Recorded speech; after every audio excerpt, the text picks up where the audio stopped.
And Mhm. he asked the other person, like, "Are you interested in dinosaurs?" And she said, "No." And his face was just like crushed. Crushed. Like, Yeah, yeah, and you yeah. could see he was like, well, there's no point in going any further because, like, it's my passion. And if you can't enjoy it, like, you should find someone who enjoys your passion. On this part 2 of Harness the Power of Planning podcast, episode 107, Natascha and I chat about the Netflix show Love on the Spectrum, why we think it's an amazing show, and why it's a great teaching aid for our teens and tweens as we talk about having relationships. I mean, teaching dating with a visual aid? Yes, thank you very much. Starting now. Oh my gosh. Okay. Okay, so part 2 of the podcast, dating. How do you teach your kids how to act on a date? Natascha and I both have young teenagers. They're going to be 15. And so I remember when I started watching Love on the Spectrum, my little was not. When did Love on the Spectrum come out? Like 3 or 4 years ago? Yeah, I want to say as a family, we watched it last year. So I don't know when it came out. We watched all the seasons last year. Like, so we watched the 2 American ones and the 2 Australian ones. Yes. Is that right?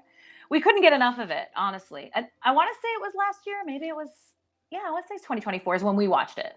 And it was fantastic. Really, really well done. So maybe it's 3 years old, right? So yeah. So when we first saw it, our kids weren't necessarily the age where we were thinking like, oh, this would be a great thing to watch with them.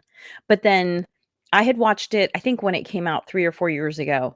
And then last year I had this idea of, oh, this would be a great thing for my kiddo to see, just kind of see how people interact on dates. Because when else do you get to be on a fly on a wall of someone else's date? When it's not like Right, Love when Island or some kind of like Yeah. jacked up, insane, unrealistic reality, or The Bachelor or Bachelorette, because these are not real. These are not real Yes. scenarios. Yeah, like getting a rose at the end and being like, "Will you be my?" That's not how that Yes. works. Newsflash, right? But the other thing that's amazing is that the people and that they cast are so honest, both with themselves and with other people, that they are just able to kind of cut through the crap so much faster. It's extraordinary. Yeah, it's really extraordinary. Honestly, the way that they approach it. And then they have coaches that coach people through, their first date or something, and help them, enact scenarios. And it's such an amazing, there's such a great expression and example of boundaries. There's a great expression of honesty, like you said, and really also still taking care of the other person inside of your honesty. And they know themselves so well, which I think is like, as a teenager, I can tell you right now, my 14-year-old, he's got a great sense of self, but he's still, of course, exploring and stuff like that. So the people on the show are adults, and they also they're on the spectrum as well, and they just really know their likes and dislikes. So that's a great advantage. But because of that, they can very quickly say, this is not going to work for me, or this is going to work for me. Like, there's some dating advice out there where, you tell the person right away, like, hey, I'm really looking for a partner. I'm looking for a husband or a wife or whatever, like right away on the first date. And some people balk at that idea. They're like, oh my God, why would you say that?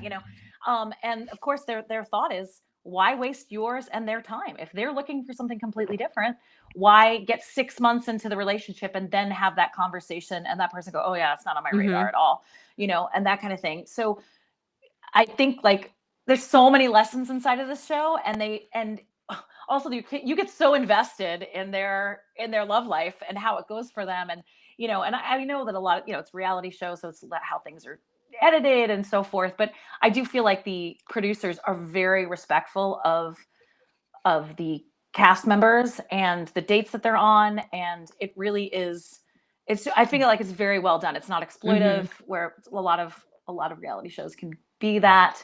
And you really do root so strongly for these people to find love, and it's so wonderful. My 12-year-old is always like, when there's kissing, he's always he's still in that phase where like, oh no, but it is really great. I think they learned a lot from watching these Well, and I shows. think too, like, it was so interesting. I remember one of the first episodes, there was a man who was really into dinosaurs, and Mhm. he asked the other person, like, "Are you interested in dinosaurs?" And she said, "No."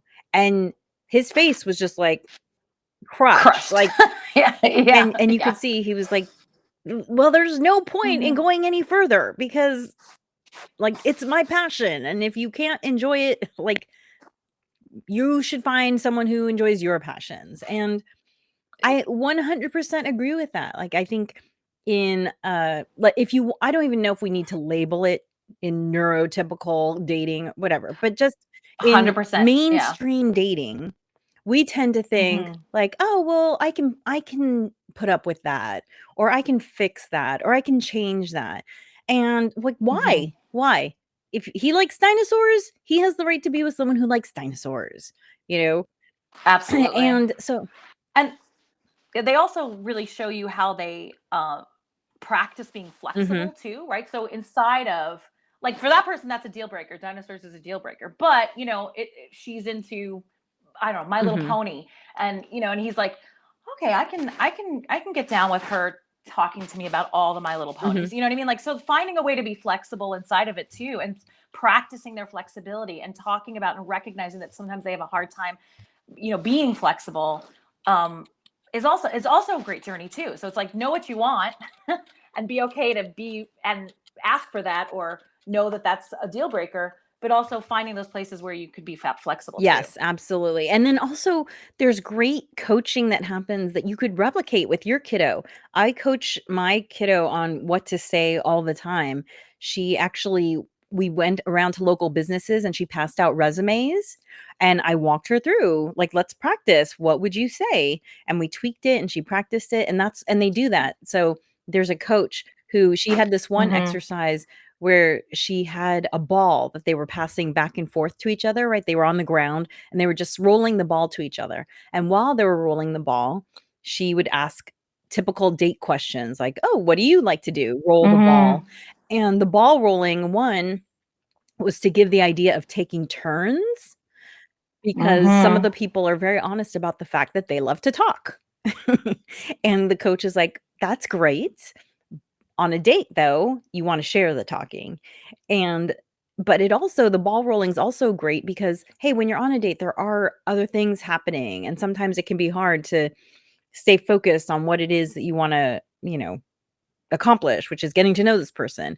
And so I thought it was just such a Mm-hmm. great exercise and a great way to kinda get out of your head and practice how would you have a conversation with somebody that you don't really know? So, that was fantastic and easy to do at home. I Yeah, I cannot recommend this show enough. For just, I mean, whether you have kids entering dating age or already in dating age or past dating, regardless, I feel like it's an amazing show Mhm, regardless. But especially if you have tweens or teens, it's also such a great way to have conversations inside mhm, of, or around, the subject, right? Because afterwards, after a show, you can, discuss what you thought about how so and so's date went and how they handled it and that kind of thing. Plus, my kid had questions, like he didn't know. He was like, well, what? We paused and talked about things mhm. like, what's a lesbian? Like, and he's like, this woman's talking about being a lesbian. What is that? And then he just didn't know that there was a word. He knows that there are gay Mhm, women. mhm. He just didn't know. He didn't know there was a word specific to Right. that, right? So that's also a really another great entry point to this Yes. conversation, because it's entertaining and engaging, and then your kid's going to want to talk about it, which sometimes this is can be a touchy subject, just how awkwardly get into this conversation, but this is a great pathway. Absolutely. And the other thing I really like about the show is just the faith that each of these people have that there's someone out there for them, and that it would be better to wait for that someone than to settle for someone who's not exactly right for them. I mean, I think settling is just not even in at least these cast members, it's just not in their vocabulary. They would rather be Mm-hmm. alone than be with someone who's not a good fit. I think that's such a great mindset to be in when you're dating. Mm-hmm. So I think. And what is your take on? Because there's definitely now, having watched like I says 5 Mhm. seasons, um, there seems to be a lot of not a lot, but there at least a few. I can think of a few times of some of the female identifying cast members talking about being a princess, finding their prince, being treated like a Mm. princess, and this kind of thing. So that to me is very interesting. That that's already in like um, the Mhm. zeitgeist of dating as it is, but it's very heavily prevalent in this, and it's interesting to me that it's really it's very prevalent, and I'm thinking like, gosh, Disney, your, your reach is deep, Yeah. careful what you put out there, um, it's an interesting thing Well, to me. especially because it's more I don't know how I prevalent feel in about the it. American series, right? Than the Aus than the Yeah, Austra I think, yeah, I than think the that's true. Australian series. I mean, it is what it is. Right, because some of the, right, so like one cast member was into dinosaurs. Several of them are really into princesses and collecting princess dolls and all that kind of stuff. So yeah, I mean, it's a noticeable thing, Definitely. and yeah, it might be more American based. Yeah, I'd have to. I don't remember exactly. Sometimes the casts are kind of amalgamating for me. Um, what I and so there's no. I don't want to give any spoiler alerts for anybody. Well, actually, this might be a spoiler alert if you don't if you want to watch this and you haven't yet. Um, I in this third season, and he's been in all 3 seasons. David, who is Abby's friend, special friend, um, he's wonderful with her in that he gives all this space. It's just another thing that's an example of how a partner can show up Mhm. for you, where he has just a ton of space for when she has trouble with Mhm. something or has anxiety Mhm. around something, and he's there to be a grounding influence of like really helping her get through some difficult uh, portions or moments. And it's such another good example. This is an example of a couple that's actually now gone through several seasons. And so it goes even beyond just like the initial dates and so Mhm. forth, like, so you can see an example of a way to be inside of a relationship, even when maybe your partner is freaking Right. out. And then Abby's song. How amazing was Abby's song? I could cry right now just thinking of it. I mean, it is amazing. Yeah. It's, it's, You have to yeah, tune in it's, to see that. The other thing too, another, example of a couple showing up for each other, Connor and Georgia, when Connor mm-hmm, is they're wanting to I don't remember if it was he wanted to hug her or kiss her, and all of his emotions are right there on his face, the struggle that he's going through, and she mm-hmm, just, puts out an mm-hmm. arm and says, "Just breathe. It's okay. Just breathe." And, it could have been a very embarrassing experience for him, and instead, it was just Mhm. a beautiful example of someone accepting a person for who they are and what they're going through and helping them through Mhm. it, and then they had this lovely moment that was just so em m heartwarming and Heartwarming. beautiful, Yeah. and, like, Mhm. who doesn't want that kind of support from their loved Right. one? And also to there were, what, 2 main characters characters is the wrong word, 2 main, cast Cast members members. who have been on the Uh-huh. show all 3 seasons, had not found Mhm. love. We'd seen them date many people. They both found love this season, Oh my and goodness. it was just, again, such a testament to knowing what they wanted and waiting Mhm. until they found it, and then looking at And how well matched they feel are now. and also dealing with disappointment, right? Like you don't want you love them, you're invested so quickly that you don't want them to be disappointed. And that's another thing, like as parents, right? We want our kids to be happy, right? But we really need to help guide them through tolerating unpleasant Mhm. emotions. And this is another great example of that too. Yes. Yes. Mhm. So many great lessons. So if Oh, watch it watch for it. Watch it yourself, again. watch it with your kids. It's such an easy entree to start talking about, Mhm. having romantic relationships and what that might look like, and, where your kiddo is with questions about that. So highly, highly recommend. Again, this Mhm. podcast brought to you by. I'm on the spectrum.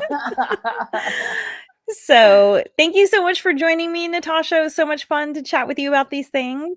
Always. Yeah. And thank you for listening.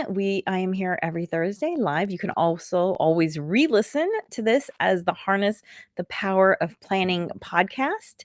And again, if you want my packing light freebie, tinyurl.com/BYWD pack light. This won't be free for much longer. I'm actually going to be changing some of these freebies so that they're going to be like little $3 products that you can buy. But for right now, grab it while it's free.